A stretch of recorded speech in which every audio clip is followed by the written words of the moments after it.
Good evening, everybody. Is it still Saturday? Let's see. I think it's still Saturday. Yeah, Saturday, May 20th. It is 10:31 in the evening. Okay. This is part 4 of chapter 1, Frank Peretti's This Present Darkness. With an eerie cry of rage and indignation, it gathered itself up off the sidewalk and stared at the strange door that would not let it pass through. Then the membranes on its back began to billow, enfolding great bodies of air, and it flew with a roar headlong at the door, through the door into the foyer, and into a cloud of white-hot light. The creature screamed and covered its eyes, then felt itself being grabbed by a huge, powerful vice of a hand. In an instant, it was hurling through space like a rag doll, outside again, forcefully ousted. The wings hummed in a blur as it banked sharply in a flying turn and headed for the door again. Red vapors chugging in dashes and streaks from its nostrils, its talons bared and poised for attack. A ghostly siren of a scream rising in its throat. Like an arrow through a target, like a bullet through a board, it streaked through the door and instantly felt its insides tearing loose. There was an explosion of suffocating vapor, one final scream, and the flailing of withering arms and legs.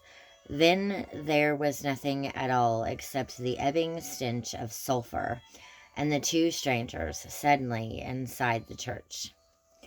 The big blond man replaced a shining sword as the white light that surrounded him faded away. A spirit of harassment, he asked? Or doubt, or fear, who knows? And that was one of the smaller ones. I've not seen one smaller. No, indeed, and just how many would you say there are? More, much more than we, and everywhere. Never idle. So I've seen, the big man sighed.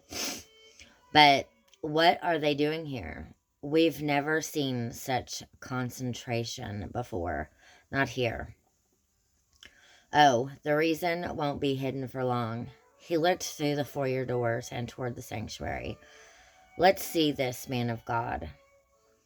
They turned from the door and walked through the small foyer.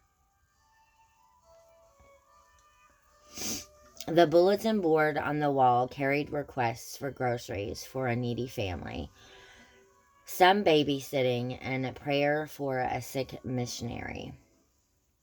A large bill announced a congregational business meeting for next Friday. On the other wall, the record of weekly offerings indicated the offerings were down from last week. So was the attendance, from 61 to 42. Down the short and narrow aisle they went, past the orderly ranks of dark-stained plank and slat pews, toward the front of the sanctuary, where one small spotlight illumined a rustic 2x4 cross hanging above the baptistry.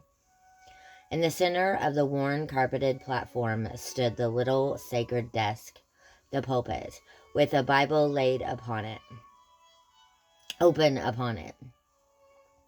These were humble furnishings, functional but not at all elaborate, revealing either humility on the part of the people or neglect. Okay, so that is all for part 4, chapter 1, Frank Peretti's This Present Darkness. If you like this content, like this video, and comment below. Thank you very much, and thank you for watching.